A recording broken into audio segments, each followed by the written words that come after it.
From the Shooting from the Lip studio in Louisville, Kentucky, it's the KT Unearthly Show with your hosts, Kevin Hale and Tiffany Mac.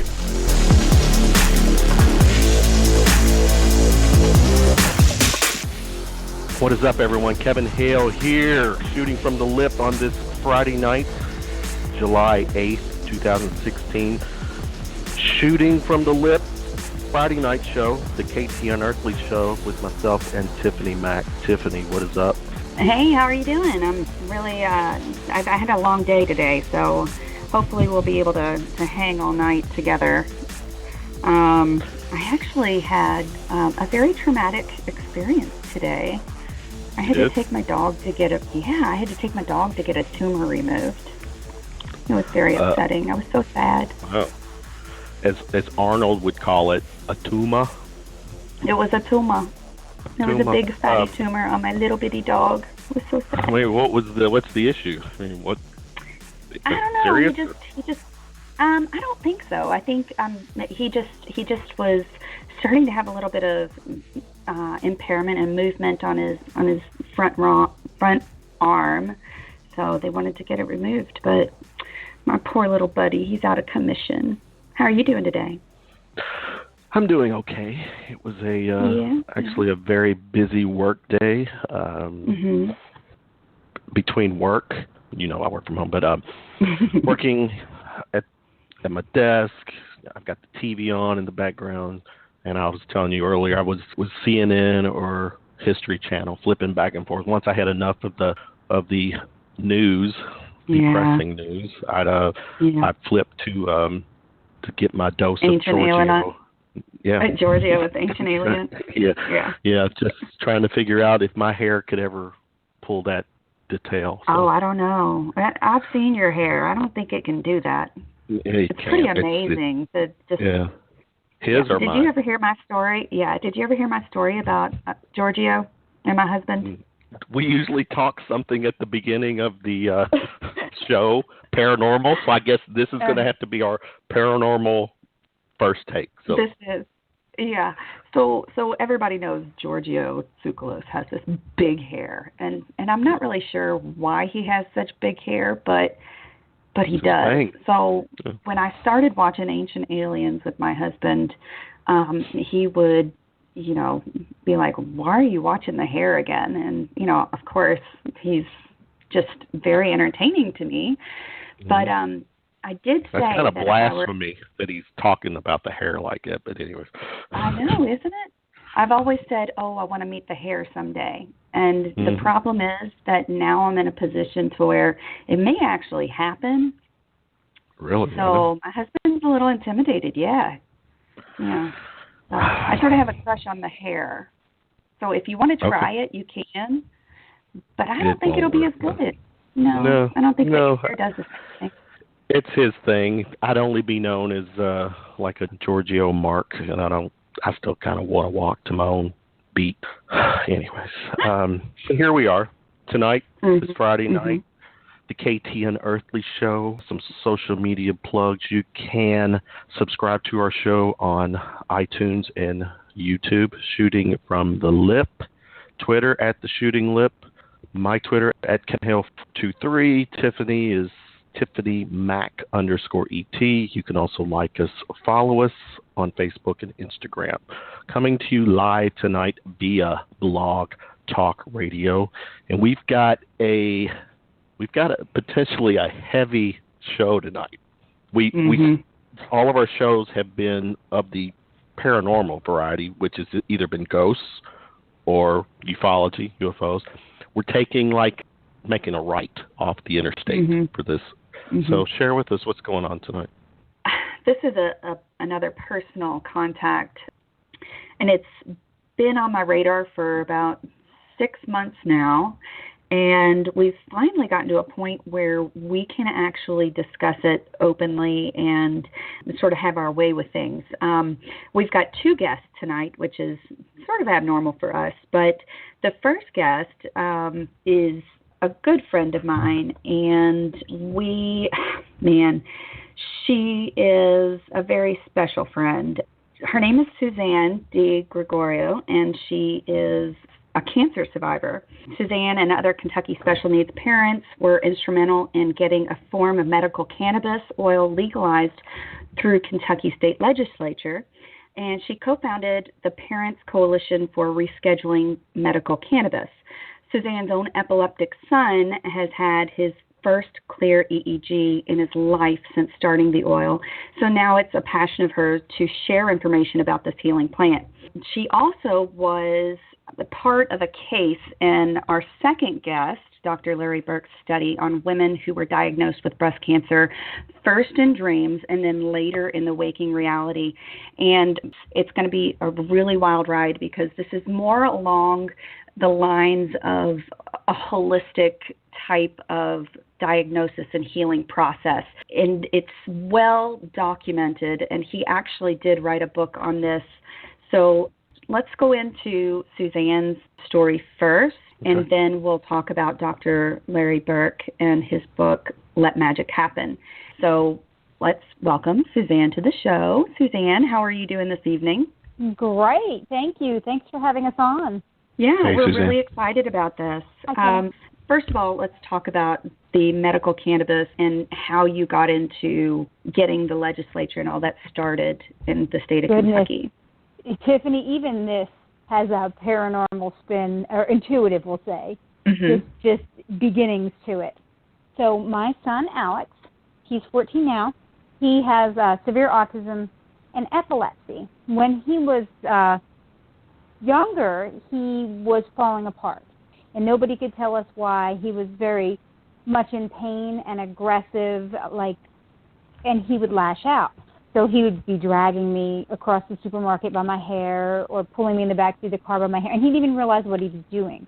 So I knew that something was wrong, and so I one day I just dropped to my knees, and I was crying hysterically, and I was just like, I need answers. I need answers. And this is very hard to put into words what happened next, but it was like everything got still, and it's not that I heard it. It's almost like the words were imprinted on me in the inside.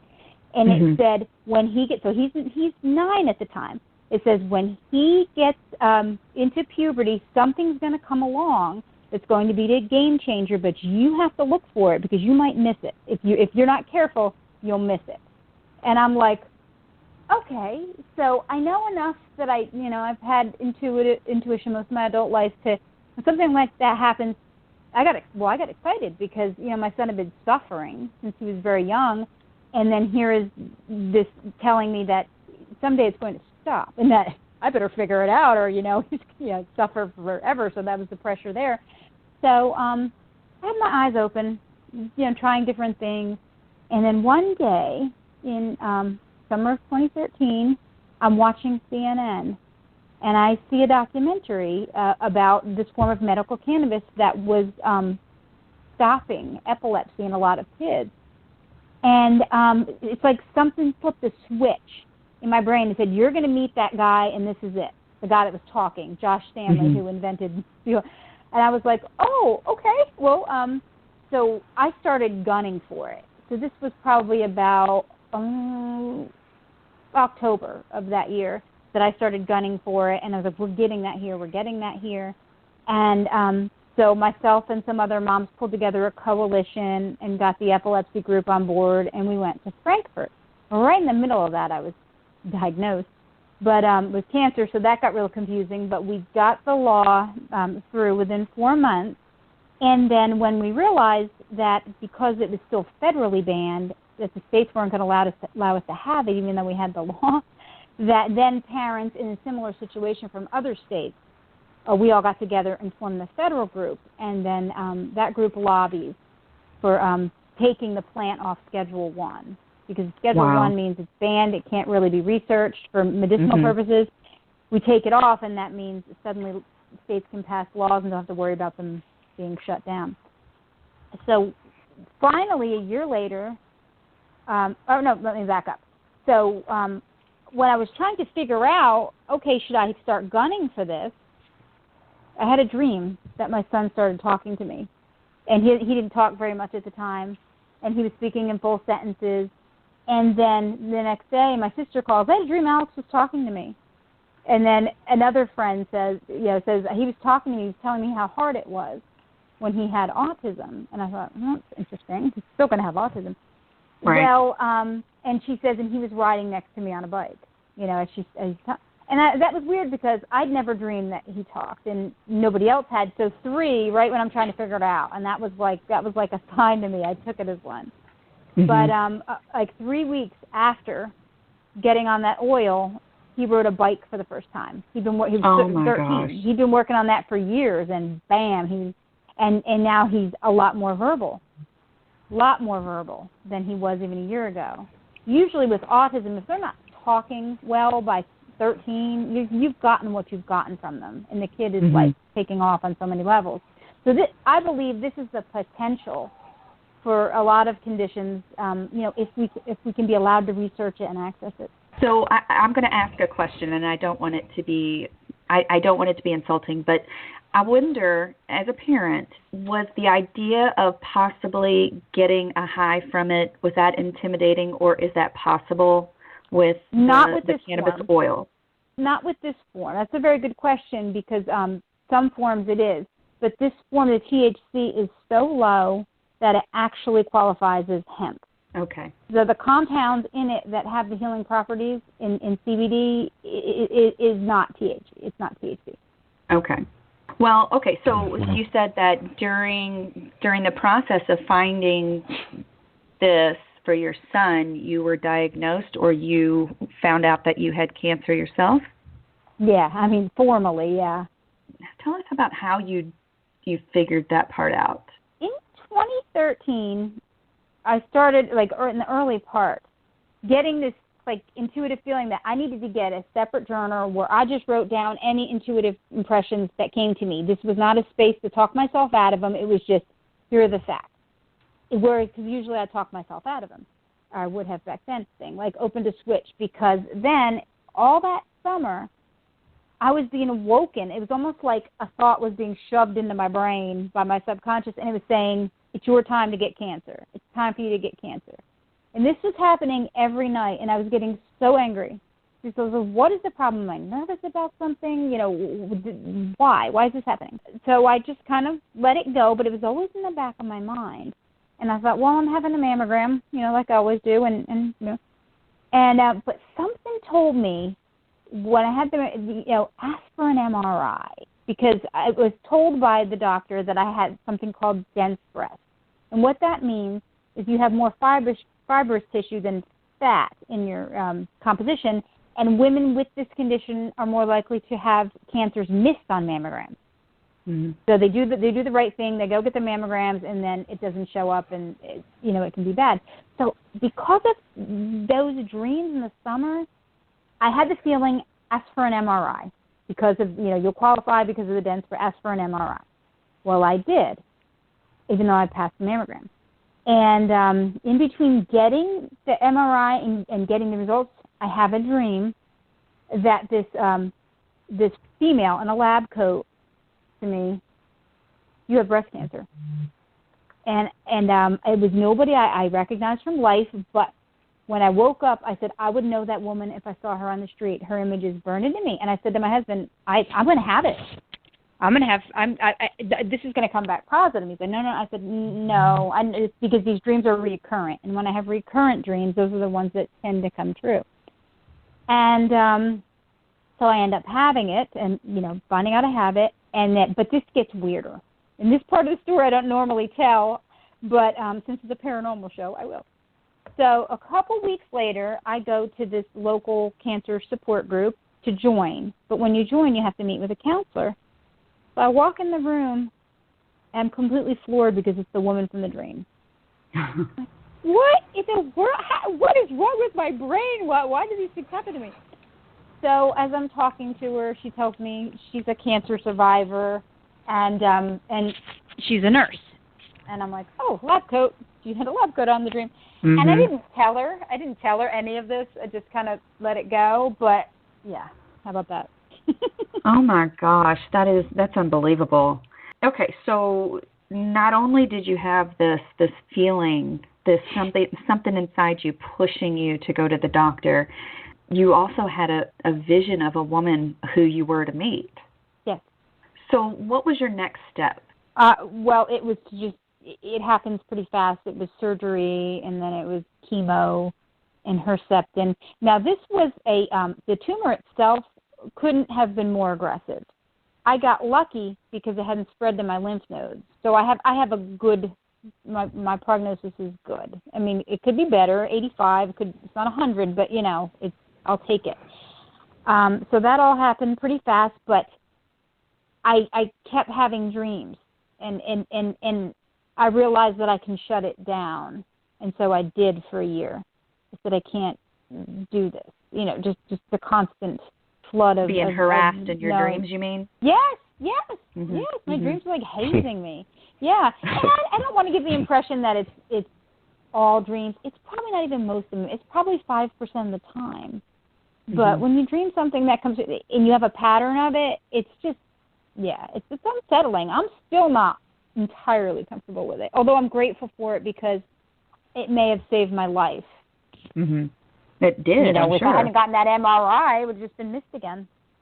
So what would you recommend for anybody else? I mean, you and I do talk about having precognition, and we talk about dreams a lot more than probably most people do, Suzanne, because we're weird like that. But but what would is this something, I mean, obviously you're coming on the radio to discuss this, but is this something that you would say, hey, to your girlfriend, hey, listen to your dreams because you're subconscious. It's your body talking to you? Yes, absolutely. Even after I just said to you, it scares me and sometimes I shut it down, I don't recommend that. I mean, I think we need to be brave when we get these signals because if we ignore them, it could be too late. I'm just trying to find a valve where I can say, okay, not now. I need a break. And so that's what I'm working on, but I don't intend to completely shut it down because, yes, I think and once Dr. Larry comes on and he goes through the cases, you'll see that all of us except for one are still alive. And the one who was not tried to tell her doctors something was wrong and they wouldn't listen. So they wouldn't, whereas we got responses and she got the extra scans or biopsies or whatever, she did not. And so, yes, I definitely want people to listen to their bodies. It is very hard to face these things when your body's going, you have cancer like it did to me. But I think not facing it would have been worse. Suzanne, thanks for bringing up our other guest tonight, Dr. Larry Burk, who is a holistic radiologist and author, practicing and writing about MRI, hypnosis, EFT, and dreamwork. He is the author of Let Magic Happen, Adventures in Healing with a Holistic Radiologist. Dr. Larry Burk, welcome to our party tonight. Thanks, Kevin and Tiffany, and it's great to connect with Suzanne, too. So I should add one more thing to my credentials there. I'm also a parapsychologist, so I forgot to mention that. Oh, I actually read that today. I looked into you, buddy, and you are a very interesting character as well. It seems I don't want to be rude, but when you think about people in the more holistic field, I always think, oh my gosh, what is this person's credentials? I'm looking them up and checking them out and trying to vet them, and it's amazing because you had a very standard medical education. Can you go into that a little bit for us?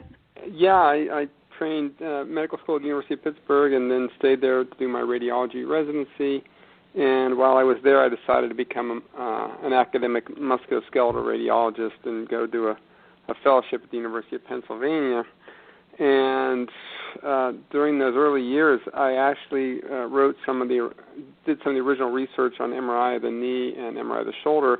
As I say in some of my talks, that was back when MRI was kind of woo-woo, and no one really believed that we could see the things we actually found out we could on the scans. So it was sort of MRI was in the pilot study phase when I started out, and now it's obviously widely accepted. So that was my beginnings. Were very conventional, and it wasn't until '87 when I moved to Philadelphia and I started thinking outside the box, and many different things converged that year. My dad got cancer, and I went down all the holistic rabbit holes with him.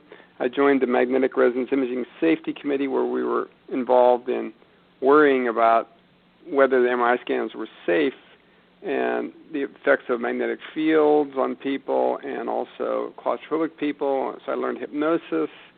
So many different things converged. And I found my first metaphysical bookstore in Philadelphia, the Garland of Letters. And I watched Shirley MacLaine's Out on a Limb movies. And so all those things converged on me in 1 year. That seems like an awful lot to be able to endure. And especially, it's very shocking to me that even at any point that the MRI was not just sort of standard. I guess I sort of grew up with that knowledge. I'm a mid-30s. I'm not going to tell exactly how old I am, but that was something that I've always past mid-30s. Well, I was totally enamored with CT scanning during my residency, and when the first MRI pictures came out, my first reaction was, this is bullshit, this will never be anything. Right. And then I got totally hooked on the physics of it and how elegant it was and how safe it was without any radiation. So, yeah, it was a big shift, paradigm shift back in those days. So, yeah. So not only did you do that, but you also were introduced to the Edgar Cayce Material and Medical Intuition. Can you tell us about your involvement with that? Yeah, I had moved to Virginia Beach from Philadelphia, and my hospital was 10 minutes from the Association for Research and Enlightenment, so I'd go there for lunch, I'd go there for conferences, and met all kinds of amazing people doing past life therapy and medical intuition and all the things that you associate with Edgar Cayce.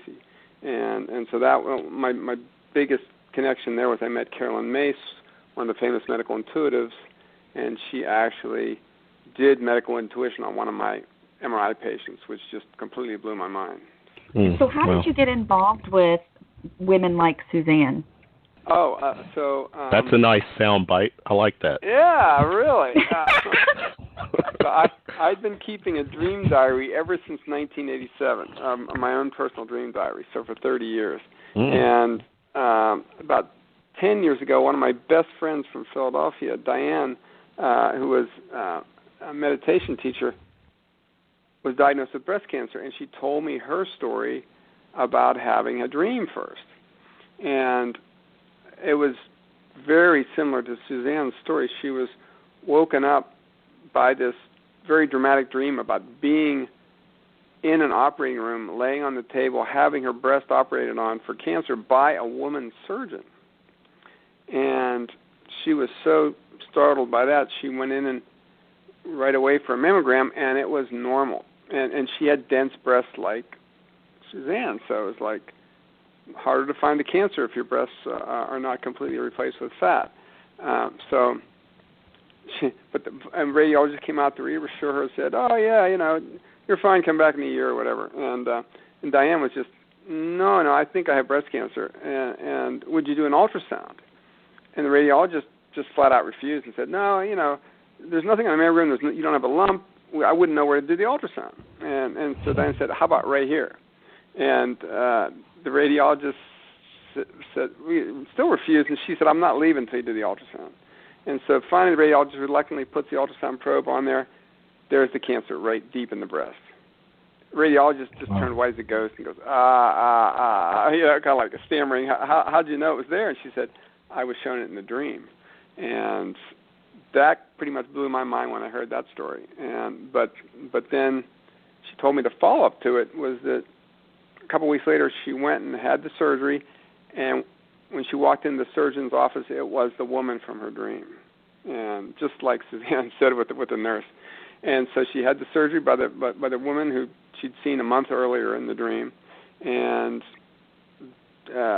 did great up to that, because afterwards she started, unlike Suzanne, she didn't go straight into chemotherapy. She had some tamoxifen, which is the mildest form you can take, but then debated whether to do chemo or radiation or whatever. And then she started having a dream every night about a different raw vegetable. Broccoli one night, carrots the next night, on and on, until she realized she needed to go on a raw vegetarian diet, which she did for a year. And that's one of many examples of people being guided by their dreams beyond the diagnosis part. Our show has officially covered all the food groups, Tiffany. Yes.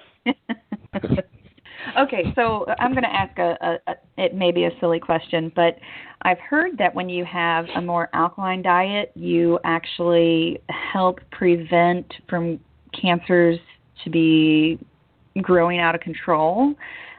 So would the raw diet feed into that phenomenon as well? I'm not an expert on the raw diets, but Edgar Cayce was one of the first people that talked about the alkalizing diet, I think. And the only diet I'm really familiar with cancer is the macrobiotic diet. And because my own dad went on that for when he had kidney cancer and did extremely well. And I also had an encounter with another one of our benefactors at the Duke Center for Integrative Medicine, where I was one of the co-founders. Norman Arnold was this guy who was referred to us by another doctor who had met him at one of those Renaissance festivals like down in Hilton Head. And he had been talking about how in 1982 he went into the hospital, had for gallbladder surgery because he had back pain and pain. It came out of the surgery, the doctor says, good news and bad news. Good news is nothing wrong with your gallbladder. Bad news is you have pancreatic cancer and it's already spread to your liver and your lymph nodes.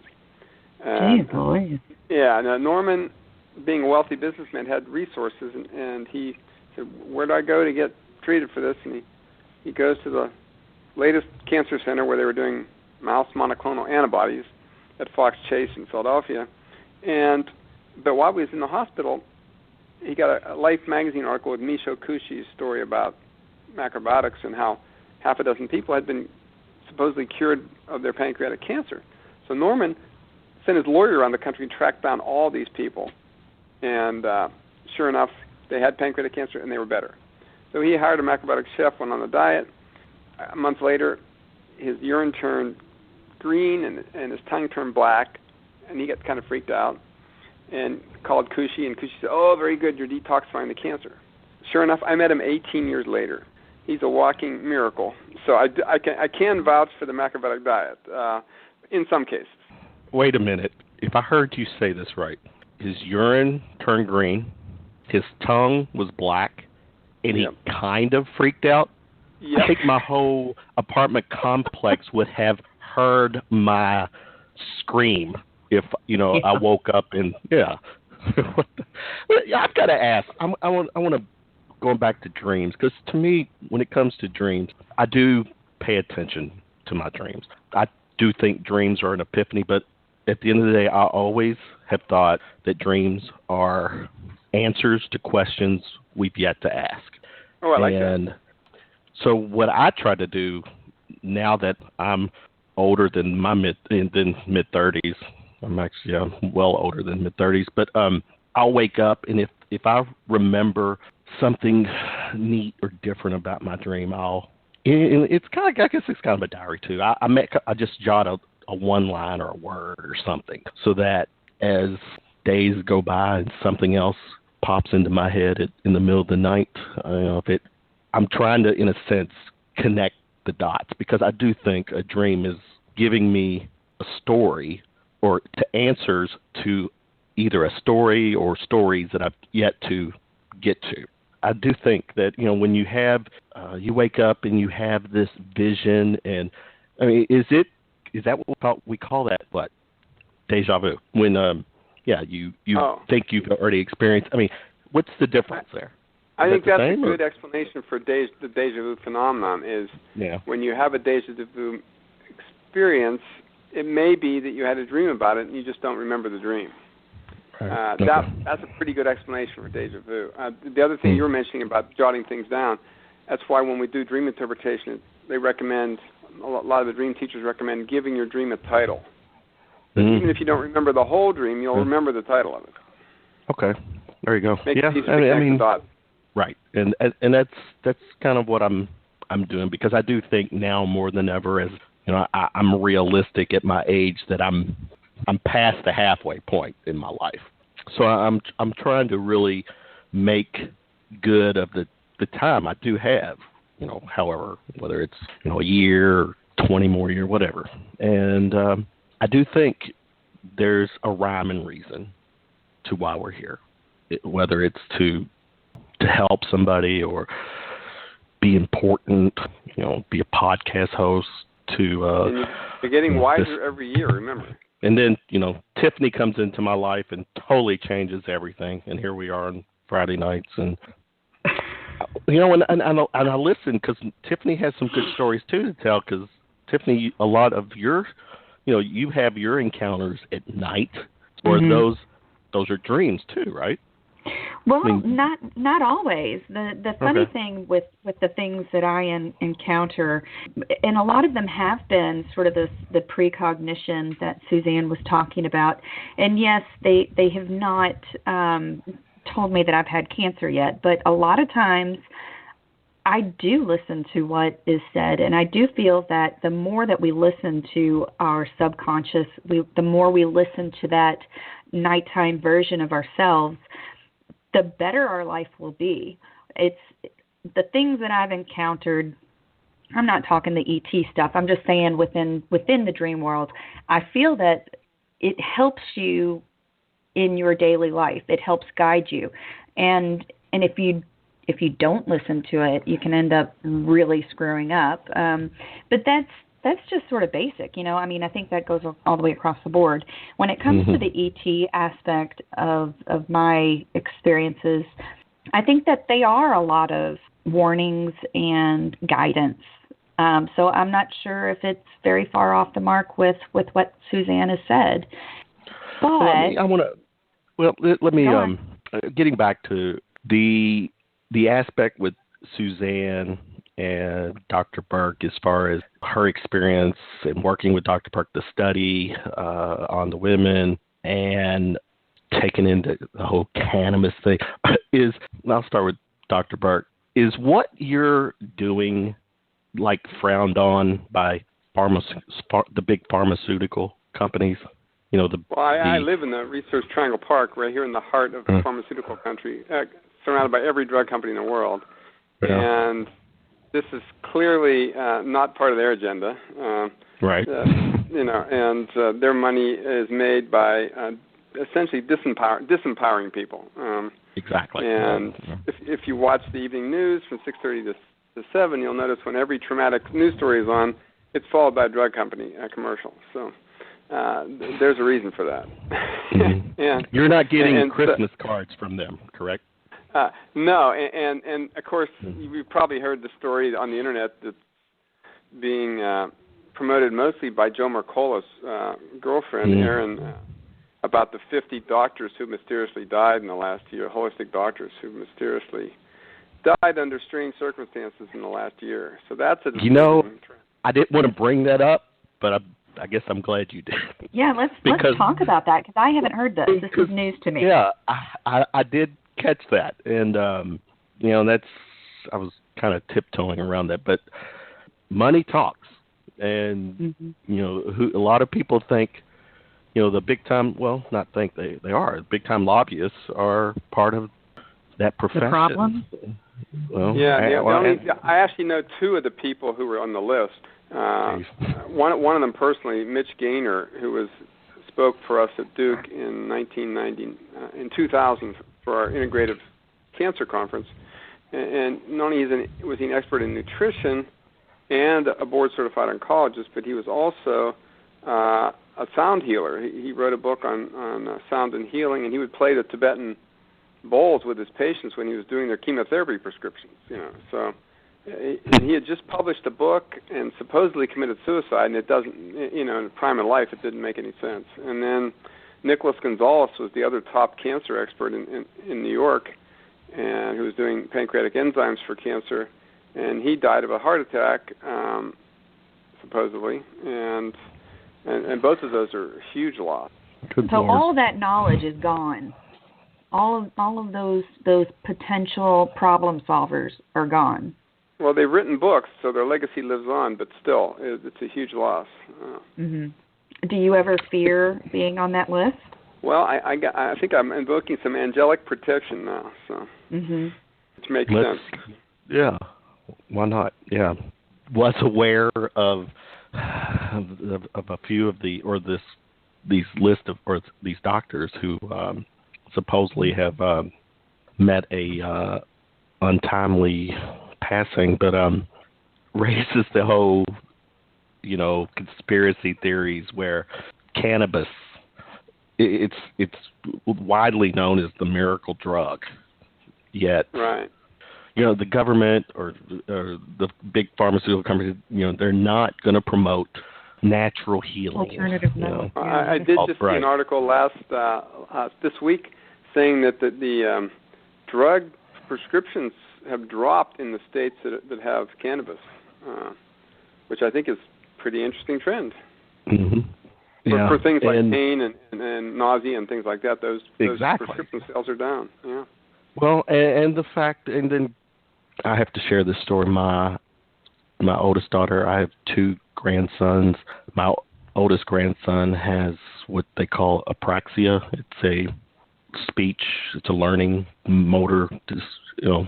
He's 3 years old. He's not talking well. He's slow, but she's connected with the right person and has tried the cannabis oil, and things have been changing. He's also going to therapy too. But when I hear like Suzanne's story and the positives of it, it now think about it, I'm kind of pissed off the fact that I have a grandson who's going through something like this. I have my daughter she's a very loving parent, and I'm very proud of her, but I know she's under stress, under the gun all the time, and you got ways to potentially help people, and the hoops that you got to go through to get there. And what's really pathetic is that, for every pill that you take, there's always, with the fine print, there's a bunch of side effects potentially. And I've actually written. And in order to offset those side effects, well, if you take this pill, then now you're the answer is to keep popping it.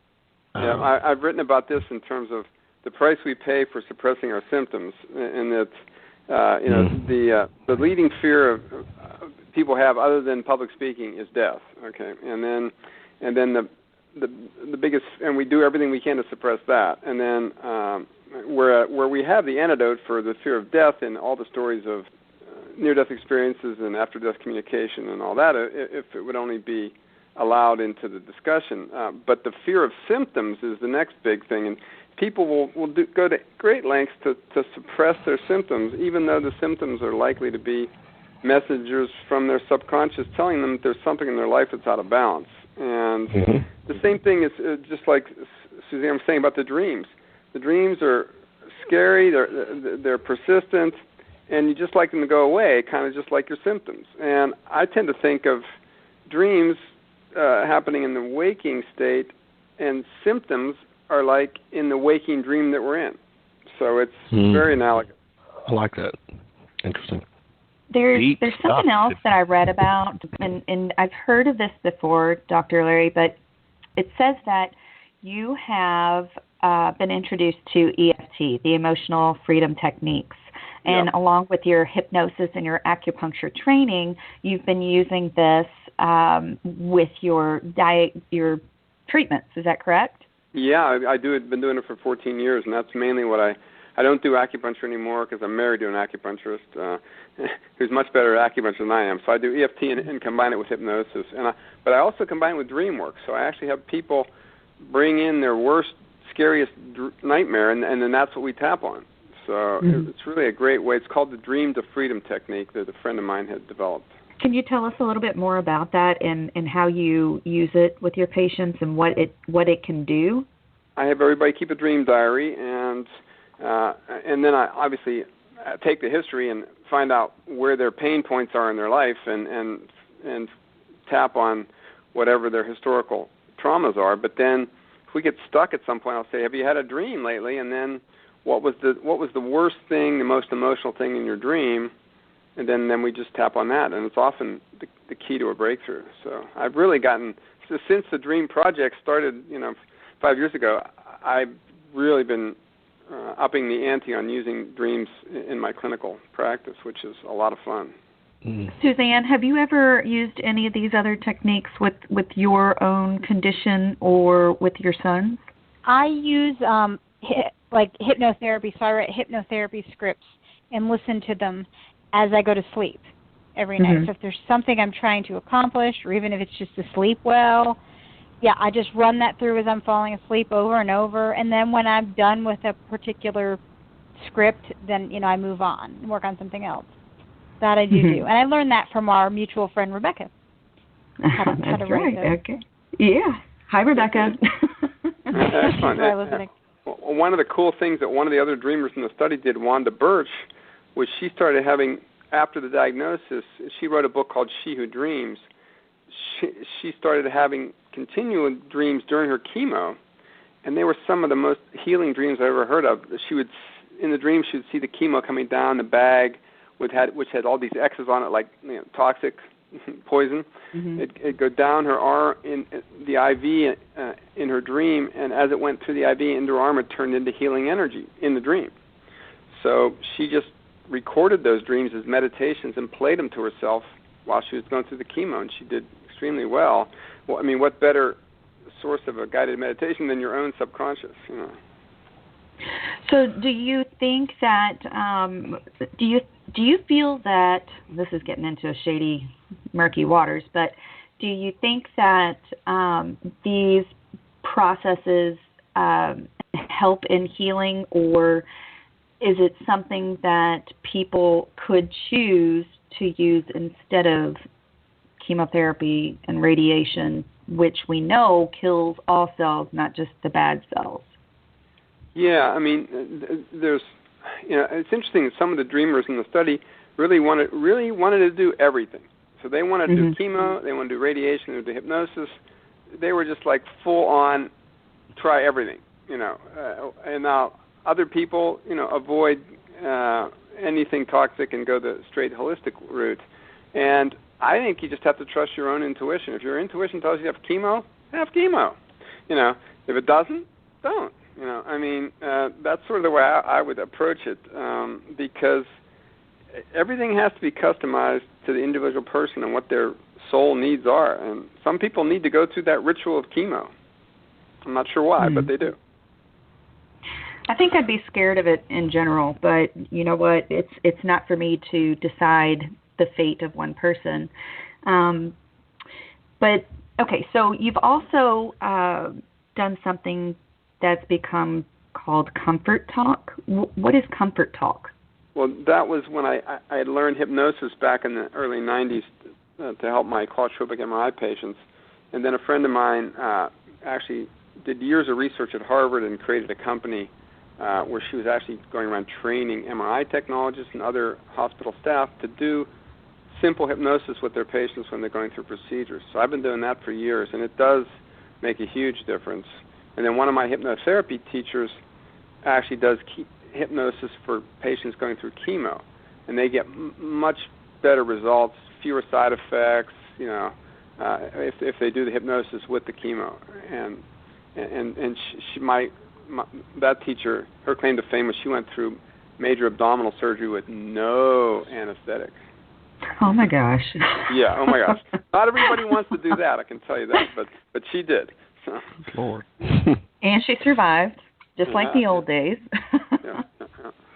So, okay, so you're saying that it's more like it's like a mild hypnosis training is what you're doing with the comfort talk.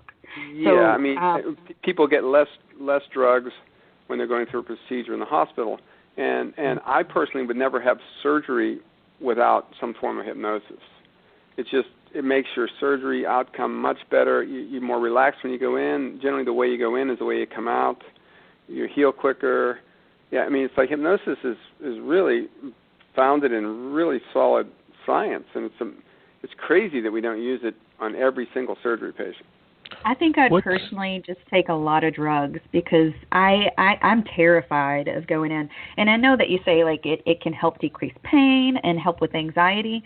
I'm anxiety ridden. So, it's it seems very scary, even the idea of going into some type of procedure without any kind of medicine. But I guess I'm just maybe not as strong mentally for that.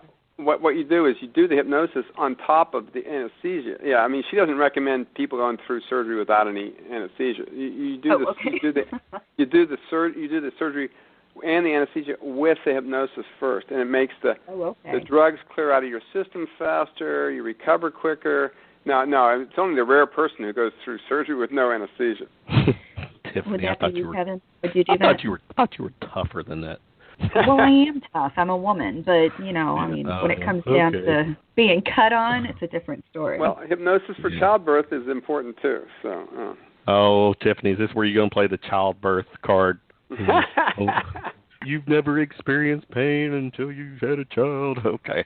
All right. Now, I want to ask Dr. Larry, how do you handle the skeptics, the critics who maybe play this is pseudoscience, or, it's this thing about alternative medicine? How do you deal with, because obviously you got the people who are anti-Dr. Larry. How do you deal with it?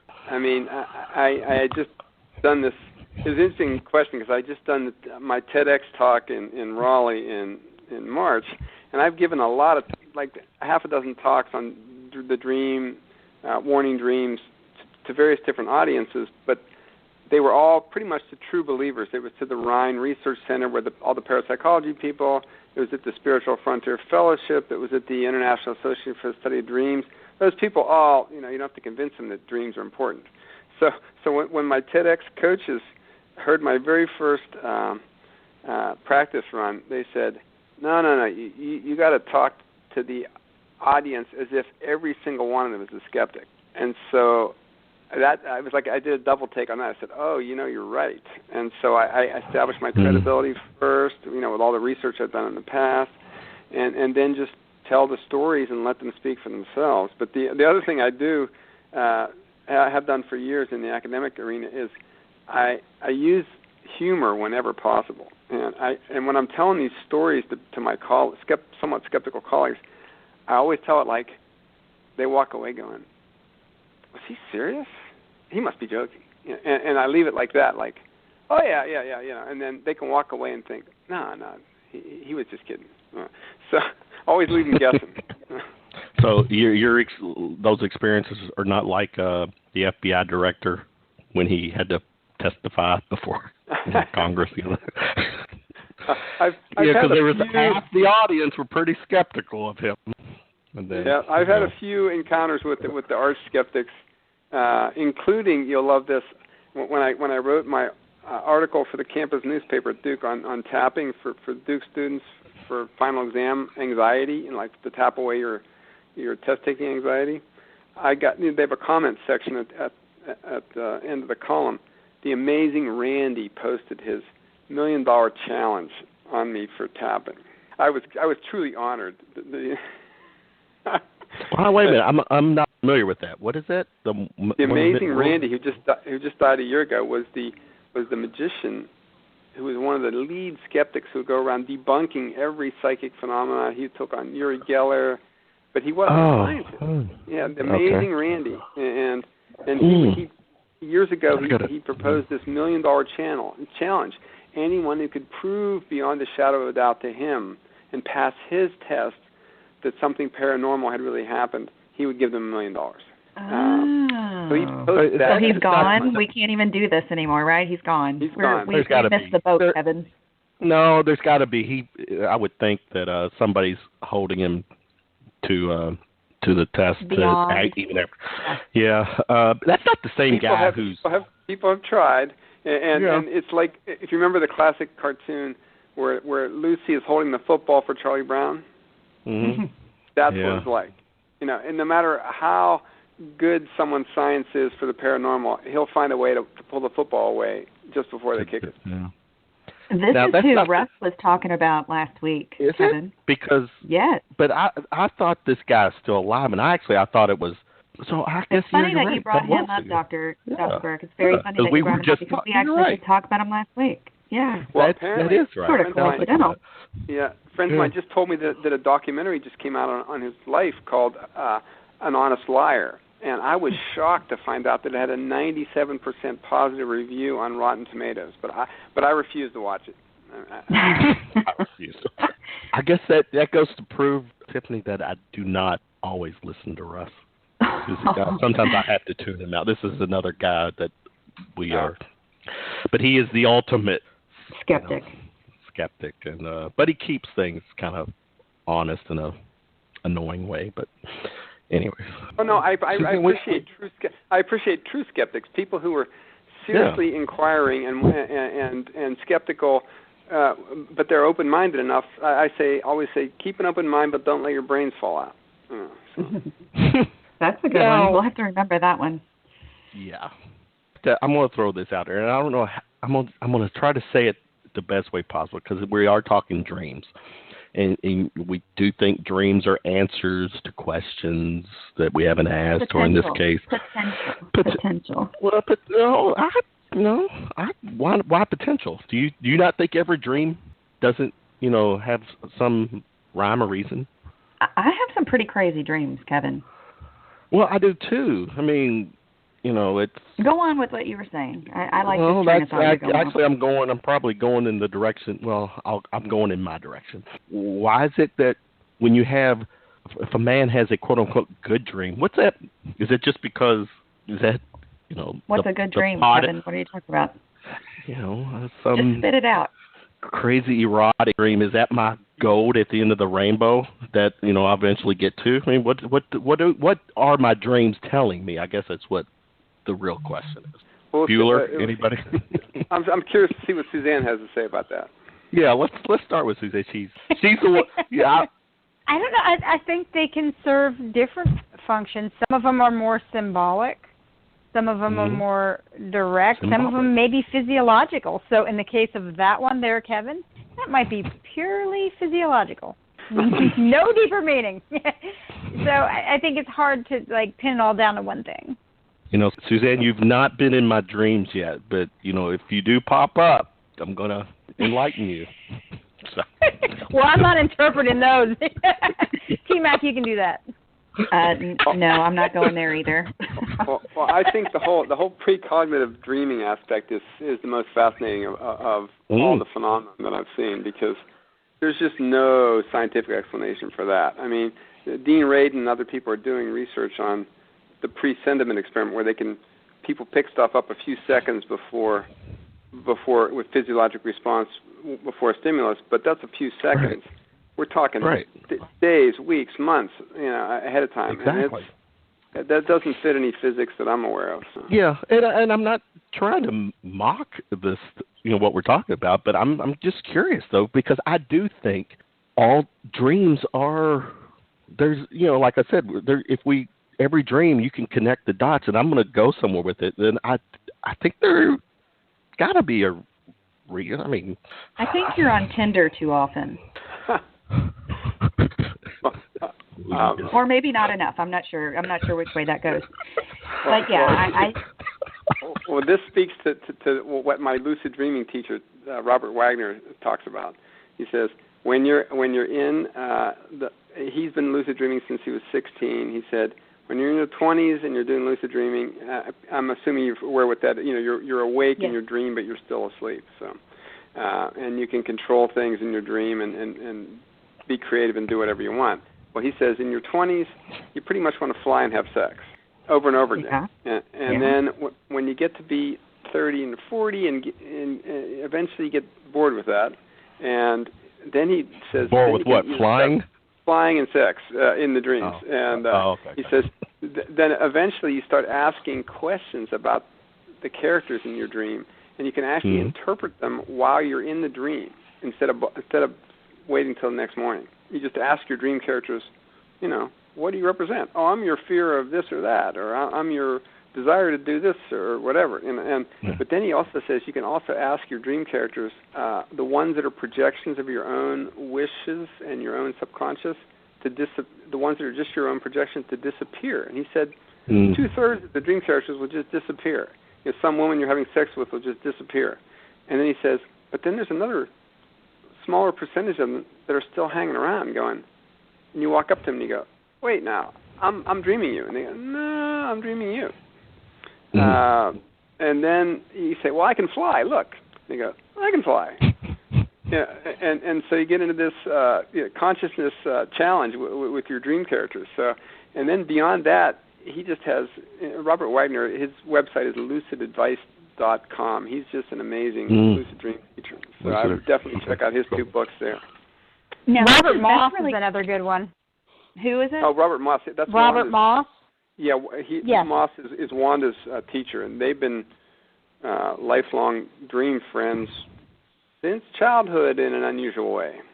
See, this is different because I've been lucid dreaming for quite a while, a long, long time, and every time I do, it's an amazing experience. And then you actually wake up and you're like, damn, that was really fun. But I've never gotten to the point where I've thought, let me ask these people a question, or let me do something a little bit different to help investigate this further. Until recently, with the ET aspect of my visitations, I'll say that. But it's just now gotten to the point where I feel comfortable and strong enough to even do that, and even be conscious and aware enough to do that. And I think that it takes a strong mental ability to do so. Would you agree? Well, the Tibetans call it dream yoga, and they consider it an advanced spiritual practice. So now some people learn this when they're younger because they had terrible nightmares when they were kids. And what happens is at some point when they're in their teenage years or something, they realize that monster's been chasing me every night. I'm just going to ask him why he's chasing me. And then once they do that, the whole thing changes because then they have a life skill they can use for the rest of their life. So. Wow. Yeah. I wish that my mom had taught me that as a child, because that would have really helped with a lot of problems. It seems like you can almost dialogue and with your dreams and your subconscious. This is what I'm finding. And so before it was just them scaring me, telling me things, but now it's becoming more of a dialogue. For example, before I was diagnosed, I dreamed that I was in my garage and it had been leveled, and then it was rebuilt but without a foundation. And dreams of garages for me always reflected my mind, and houses were the state of my body, but the garages were always my mind. And so then I ended up, since I have pharmaceutical sensitivity, something glitched with my liver, I got the rare and very rare side effects of chemo. So I have all this nervous system damage. And right. And so it may have been, that's a little more symbolic, but that may have been foreshadowing.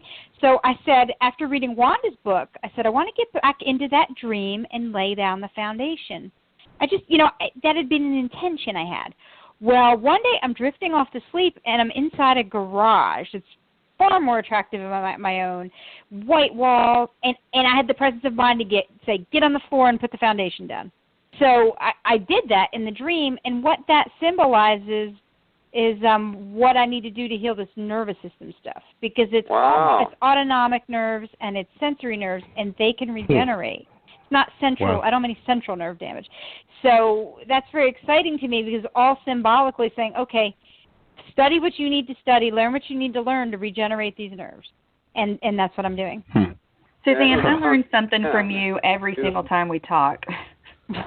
That's beautiful, because it also speaks to the root chakra issue, the foundation, and nerve is maybe a root chakra issue, because sensory neuropathy in the feet and things like that. So. Because that is if we all have a chakra that we struggle with, symbolically, mine is that one. So, security and things like that. Yeah. Wow. So, Dr. Larry, do you ever deal with people who just maybe have autoimmune diseases, not necessarily cancers and things like that, but do you deal with people like that? Yeah, and that's one of my favorite type of patients, is particularly lupus patients and people like that who, when you really look at it, everything is symbolic and a metaphor. And one of my mentors is a rheumatologist in New Zealand, and Brian Broom. He's one of a kind. Most rheumatologists just give you steroids and then If those don't work, they give you more toxic drugs. And if those don't work, they find even more toxic drugs and more expensive drugs. But he had this aha moment after 5 years in practice in rheumatology. He said, I think all my patients have psychosomatic illness. And he's not talking about fibromyalgia or irritable bowel syndrome. He's talking about scleroderma, rheumatoid arthritis, the heavy-duty big hitters. And so he did something totally unusual for a rheumatologist. He went back into the psychiatry residency. And he's now the only, as far as I know, board-certified psychiatrist and rheumatologist on the planet. And instead of toxic drugs for his patients with toxic rheumatoid arthritis, he does brief psychotherapy, and their rheumatoid arthritis gets better. That's amazing. I need to potentially research this person because that is something I deal with. Well, Suzanne and I both do. We both have issues with autoimmune disorders, and she and I do talk about our diets because, your diet tends to be very important. And, when you have a flare with different issues, most of the time it's anxiety, stress, along with your diet.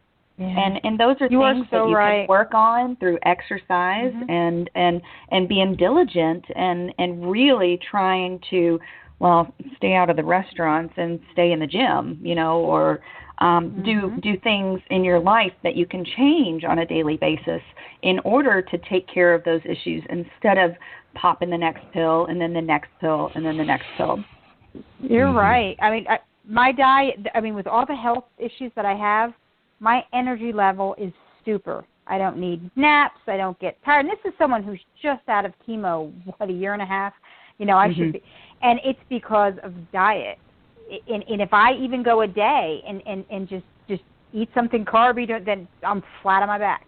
So diet is what carries me and is why I'm still in the workforce and why I'm still an effective person with the health issues. And I think it's even helping some of those get better. It's going to take time, but absolutely. And then the other thing, sorry. No, if you look at the concept from a naturopath is something called the toxic load.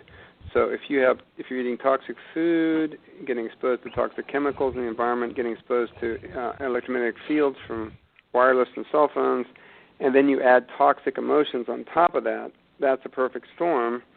And we can do something about most of those things, but in particular the emotional toxins are a good place to start, and the food. We have less control over the other toxins in our environment. So. Question. I'm going to throw a monkey wrench into our conversation. How much does religion play into what you practice, what you believe in? Yeah, I'm going to put this in the dream context also. If you think about all the religions have some form of dream interpretation. The Old Testament's full of it. Dreams are really important to most religious traditions, and in some sense, they're a direct form of spiritual connection. You don't really need a religion to support your dream life, but if your religion happens to promote the use of dreams, that's wonderful. But just like people say meditation is, and prayer is talking to God and meditation is listening to God, well, then dreams are kind of shutting your left brain off long enough to let God speak to you in the dream. So I think if I think a healthy religious tradition certainly ought to address dreams. Okay, fair enough. Now, I have a Monday night show where I talk about any and everything, and my co-host Monday night is an atheist. He is, and one of our favorite topics to talk about is religion. To me, it can go any and everywhere. What I struggle with, there was a story recently I came across, and it's actually routinely happening, but it's been recent, where a family child had meningitis or some illness. Because of their religious faith, they elected to go, put their trust in that character upstairs and not pursue medicine or medical assistance, science assistance that would have helped their child, and their child died. How, Dr. Larry, would you facilitate that conversation or that detail? I'd probably tell him that joke about the guy who's drowning in the ocean, and the lifeboat comes by, and he waves him off, says, "No, God will save me," and then the rescue plane comes by and says, "No, God will save me," and finally he dies and goes to heaven, and is that where he goes? Why didn't you save me? He said, I sent you 3 different people to save you, and you ignored them all. You ignored them all. There you go.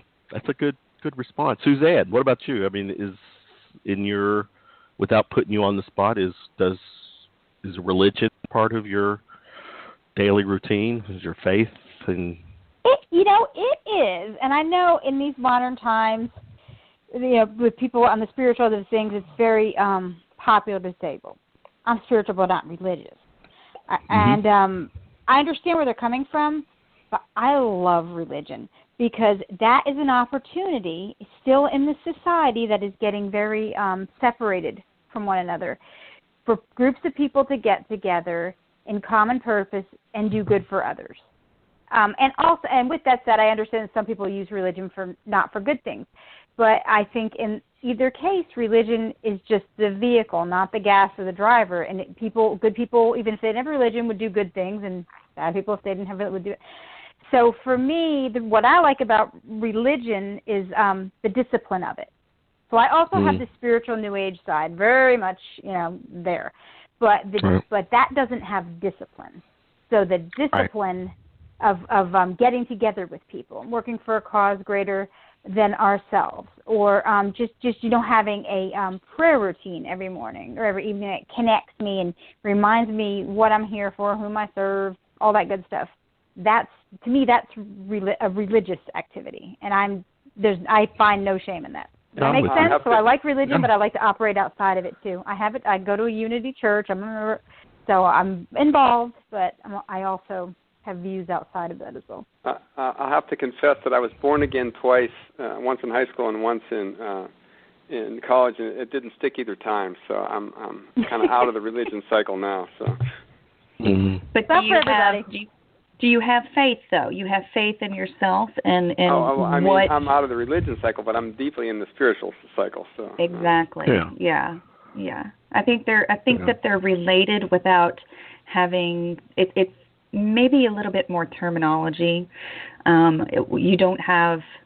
It's like I always say, yes, I'm Catholic. I was raised Catholic, but I don't believe that God is in a church. I believe that we can sort of discuss any of our problems anywhere, behind a rock or under a rock, behind a tree, down by the river. I don't think it really matters because it's a spiritual thing inside of us. It's not a being in a building. Well, and reminds me of a story about my dad died of kidney cancer in 94, and he was one of these power positive thinking guys, but his church was nature. He would take us out in nature. He would go to church too, but that wasn't his thing. And then his mother was a hardcore Minnesota Bible Belter, evangelical, and when he was dying of kidney cancer, she was still alive, and she was badgering him about whether he was saved or not. And it got down to the point where he finally told me he had a recurring dream where he is in the steel mill, and he worked in the steel mill as a manager of quality control. He's up in the rafters of the steel mill looking down on the rolling mill in Pittsburgh, where they take the hot ingots and they roll them thinner and thinner and thinner down into a coil. And it goes through each one of those steps is called a stand. So you go from the first stand to the last stand. And I said, Dad, what are you up in the rafters looking at? He said, I'm looking down. I'm doing a bootleg job. I'm not really allowed to be up here. But I'm looking down. I said, where are you looking? He said, well, I'm looking at where the last stand ends and where they roll the coil up at the end. And I said, do you have any idea what this dream is about? He goes, he had no clue.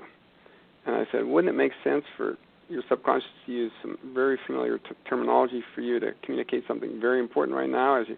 And he's still in denial that he's dying. And he finally got it that, okay, I'm struggling to get a higher perspective on where the last stand and the roll the coil up. And he's not allowed to get this higher perspective because his mother, doesn't let him,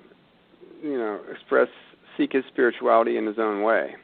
And so he finally got it, and I think he got some peace out of that experience. And I finally got my grandmother to come and just sit with him and be with him during the last weeks of his life. So that was an important breakthrough facilitated by a dream. There's times when I have woke up and said to myself, what the hell was that dream? That dream I had last night was everywhere, had everybody, and no, Tiffany, there was no animals or midgets in my dreams. The dreams was just everywhere. And I was like, I'm talking to myself thinking, there's to me, again, there's a rhyme and reason for these dreams, but I'm like, could you have made, I'm saying to myself, could you have dreamt something a little less complicated? Why does it have to be so complex? And I mean, obviously, it's probably my way of trying to, I guess we can't have everything handed to us, right? We gotta. When I get a complicated dream, what I do is I look for the things that seem the most out of place, that are most anomalous. And those are the things that your subconscious is really attempting to get your attention with. It's like scan through it and go, oh, that doesn't belong there. It's like that's a red flag that you need to pay attention to it. I'm curious. I've had this happen several times where I've either been shot or something has happened to me where I felt like I was on the verge of death in my dream, but I didn't die. Do you die in your dreams? I have one phenomenal dream that I had about a couple of years ago, and this one is just unforgettable. The name of it is the Groundhog Day Dream. Oh, wow. Named after the movie. Yeah. Okay. So I'm in a big warehouse. It's full of all kinds of weapons. All these guys are coming up and they're shooting me over and over again, and I keep dying and I keep coming back over and over again, and it just gets so ridiculous. I'm laughing about it, like Bill Murray would laugh because he knew he was going to wake up again in the same damn song.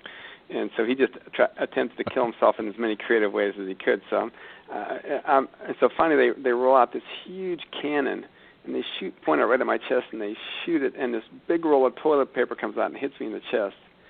And I just laughed and walked out of the warehouse. And then I went on this merry journey, kind of like the fool in the tarot card, off down the yellow brick road, and off I went. And I woke up from that dream just feeling elated. Yeah, wow. that's. I'm hoping that I get to that point to where you can control the outcome, to where you can say, you know what, I'm just done with this, and I be able to move on. But I think that we need to take away from this conversation between both of you tonight, we need to listen to our bodies, listen to our subconscious, listen to our unconscious, listen to our dreams, and try to decipher what the meaning is for us individually. And I think that when you do listen to your body, you will end up making the right decisions in your daily life. Dr. Larry Burk, Sorry, go ahead. I have a cautionary tale in that regard. Okay, if you don't pay attention, what could happen? Okay. And you'll like this one. This is my favorite dream story that came from Wanda Birch. Okay, so there's an old woman who hated going to the doctor. No matter how bad she was feeling, she wouldn't go, and just totally in denial. And she started having dreams about having breast cancer. Her grandmother would come in her dreams and tell her to go get it checked that she had breast cancer, and she totally ignored those dreams. Kept coming. Finally, one night, she's like, the dreams woke her up, and she goes down the steps to get something to drink or something, and her grandmother appears on the steps and trips her, and she falls down the steps and breaks her nose. So the ghost trips her, she falls down the steps, breaks her nose. So now she has to go to the doctor. So she walks into the doctor's office. Her nose is really damaged. she walks in. The doctor takes one look at her and looks at her kind of funny and says, I haven't seen you in a long time. Have you had a mammogram lately? And she like totally flabbergasted. She goes, look, I broke my nose, you know. It's like, he goes, well, I know, but some old woman came in my dream last night and told me that you had breast cancer and needed a mammogram. Dr. Larry, is that an urban legend? I don't know if that's Wanda. That's Wanda. She's amazing. And I mean, the persistence of the way she was hounded about her breast cancer in her, it's just, it's like some force wanted her to live. And then if you see the work that she's done since then, and I'm affected by it every day because I'm taking what she learned with how to use the dreams, not just to get information, but to heal your body, to turn them into these positive symbols into meditations and then reinforce it in your subconscious over and over. That's just one person. So how many other, I just, something wanted her to live. And when you look at her story in detail, it's like the freakiest part of it was she had dreams all through her teenage years of dying. Oh, you're talking about the dance hall? Yeah. Yeah, these vivid dreams of dying, walking down a hall and seeing the door number 42 at the end. And she knew that was when she was going to die, and so she started having the breast cancer dreams when she was 39. And then she's going through chemo when she's 42. And she's really having a rough time with the chemo despite her healing dreams, and at some point she thinks she's going to die. And then she has this sense that she has a contract to die at 42, and she has this amazing dream one day where she's asking to have her contract rewritten. She goes up, meets some divine being in her dream who pulls out a parchment with her contract on it, scribbles out, her signature, nulls the contract, and she's still alive 15 years later. Wow. Suzanne, what do you think about that one? Well, yeah, I mean, I've read her book, and we're acquaintances, and I'm telling you, she would be a great interview too, because the wisdom and the shamanic wisdom in this person, off the charts. I mean, I'm learning so much from her that it'll take the rest of my life to fully experience the things that I'm learning. And her teacher is Robert Moss, and their story is even more crazy. Oh, yeah. Because she had these dreams of this boy in her dream who's drowning in a pool of water. And she helps him up out of the pool of water, and they realize, well, the pool of water is not really that deep. And then years later, Robert Moss is having dreams about some colonial a soldier in New England or in New York somewhere, and he gets the name of the guy, and he comes all the way from Australia and finds this guy house, tracks down his house. Turns out he was a fairly famous guy who had some relationship with the Native Americans, and he tracks down the house. He walks Robert Johnson. Yeah. He walks into the guy's house and goes in and meets the curator, and it turns out to be Wanda Birch. She's a historian, and so she's the curator for this house that he tracks down. And then they become fast friends, and then at some point he tells her an experience he had as a child. He fell off a boat into a pool of water and thought he was drowning until some woman pulled him out. They figured that one out. Well, I'll tell you what. It's going to take me a while. Yeah, figure this one out. Tonight, I'm going to predict my dream tonight. Nice. Here it goes. Check this out. Dr. Larry's going to be in it. Suzanne's going to be in it. Oh, great. We're gonna be. Tiffany's in it. Tiffany's mom is in it because she's a loyal listener. Hold on. She's a loyal listener and she's listening to our show right now. Is she still in a dream? That's what I want to know. Yeah. Is she still in the dream? Mom is in it. Hold on. And we're all sitting around, I don't know, a campfire. Instead of cannabis, we're picking it up and passing it around. Non-psychoactive oil, While the government and pharmaceutical companies are looking over our shoulders, questioning what we're doing, and in the distance, I see some sheep and some midgets start to Oh my God. walk our way. Okay. I'm just going to leave this. We're going to end this now, and thank you so much. Let's get how do our listeners get past that and contact you, Suzanne? Oh, well, I'm on Facebook.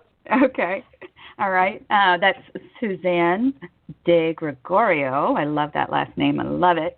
And Dr. Larry Burk, how do we get a hold of you as well?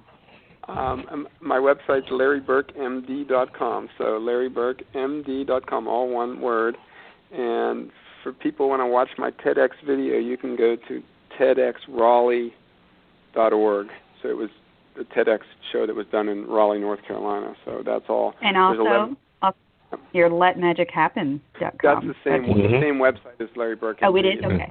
Yeah, Larry Burk or Let Magic Happen, either one. And particularly if people have stories about cancer-related dreams that they would like to share, I am actually working on a new book with Kat Cannabis, who's one of the other dreamers in the study, who wrote a book called Surviving Cancerland. And that's her website, survivingcancerland.com. That's another good resource as well. And she has special dreams where she has monks come in her dreams and tell her what to do. That's cool. Guides. Got to have cool guides. Monks, sheep, midgets. Monks, yeah. Anyway, go ahead. Okay. Guys, well, Kevin Hale and I thank you so much. Yeah. I hope we didn't insult you too much this evening. Oh, this was a blast. Wait, Tiffany, I thought we asked some, in between my comments, I think we asked some pretty good questions. Well, you do lighten the mood, Kevin. Exactly. I think we have to leave it as a to-be-continued saga here. Yes. That's right. Please. Absolutely. We need a part 2, so we're going to hold you guys to doing a sequel. We'll all just report our dreams. Amen. Exactly. I'm ready for it. Kevin's will be the most interesting.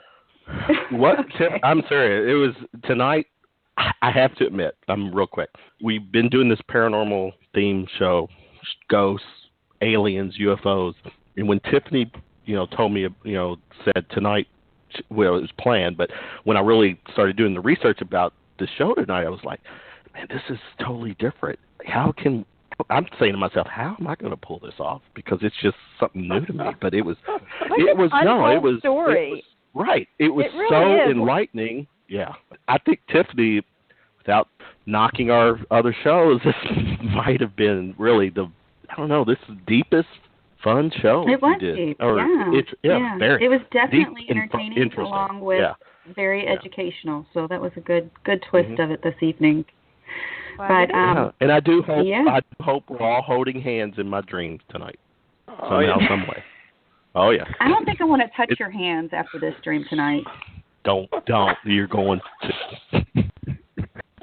Just go ahead and get on your Tinder and just set up your next date. Jesus Christ. Dr. Larry, over there Suzanne, like, who are these people? Yeah, you guys are great. Sorry, I dragged you in this one, Larry. Oh, no, it's my privilege for sure. So. All right, well, dream well. Wonderful Dream well. Friday evening. Be well. Yeah. And thank you all. This has been great. Yeah, please like our pages follow us on Twitter, Facebook, YouTube, Instagram, and don't forget to sleep with one eye open. You'll never know who might pop in while you're dead asleep. Just had to throw that in there. Yeah. Nice one. Have a great night, guys. All right, see ya. Bye-bye. You too. Take care. T-Mac, we hit a home run tonight. I think so. Yeah. I think we always do. We do. And, and I know, correct me if I'm wrong, Tiffany, you probably cringe a little bit at some of the comments or questions that I may chime in with, but I can't, that's just me, I can't keep it so serious. I've got to throw a little angle, but those guys responded very well. Oh, they did. They were great tonight. It is a very serious topic, and it is very serious. It was actually refreshing to have one that was very serious, just because I do feel like we have a lot of comedy and a lot of entertainment, but this one is something that is near and dear to my heart because I do love Suzanne so much, and having this topic and having her share her story is it really meant a lot to both of us. So and having Dr. Larry Burk discuss he's great. His aspect. Yeah, he was incredible, and it does it means a lot to people who are suffering, and it sounds like it's not just suffering from cancer. There's a lot of different ways that these techniques can help people.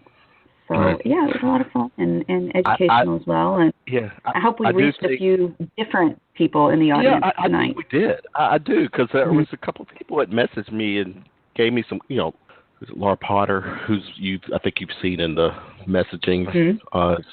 She complimented the show. It was totally something different.